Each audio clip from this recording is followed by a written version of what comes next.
great, rich and poor, free and bond, to receive a mark in their right hand or in their foreheads, and that no man might buy or sell save he that had the mark or the name of the beast or the number of his name. Here is wisdom. Let him that hath understanding count the number of the beast.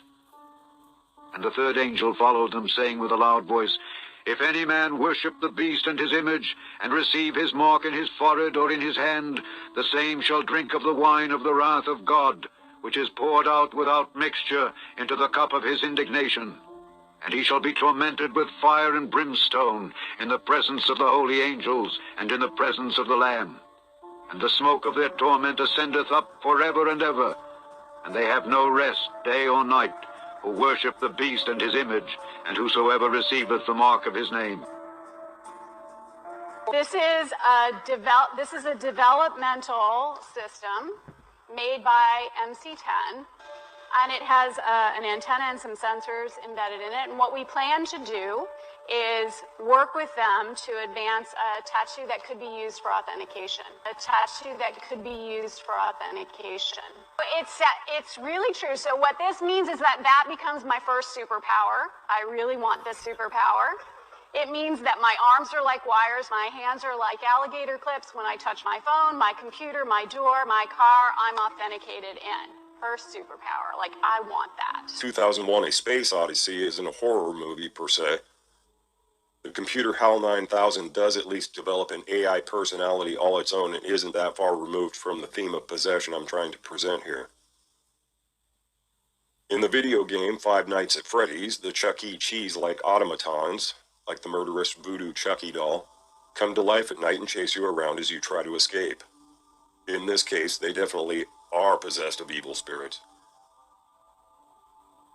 There are so many movies about robots and androids going rogue and/or insane, given their anthropomorphized artificial intelligence, like Asimov's famous I, Robot, Blade Runner with Harrison Ford, Westworld,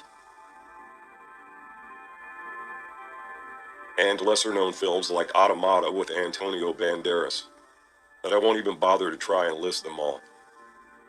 Notice the obligatory barren landscape, which represents hell in occult circles as much as it's a common dystopian post-nuclear apocalypse theme in sci-fi movies.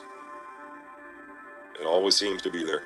Most have a similar theme, and I figure I shouldn't have to analyze the Terminator series and how AI can get out of control, leading to the end of humanity. There's a lot of predictive programming happening as we're being bombarded with this theme, just as the Westworld series, remade from the 1973 movie, was rife with what most call Illuminati symbolism. The maze represents the Gnostic spiral of spiritual awakening, for example, and then there's an eyeball and pyramid included, which is pretty obvious. The one common theme among them all is that we'll never be able to tell the difference between man and machine.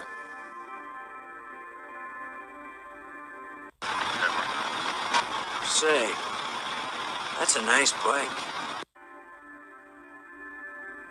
In Steven Spielberg's AI, basically a modern Pinocchio story, an android bear, ironically, becomes the friend of a child-sized android, his friend and emotional anchor.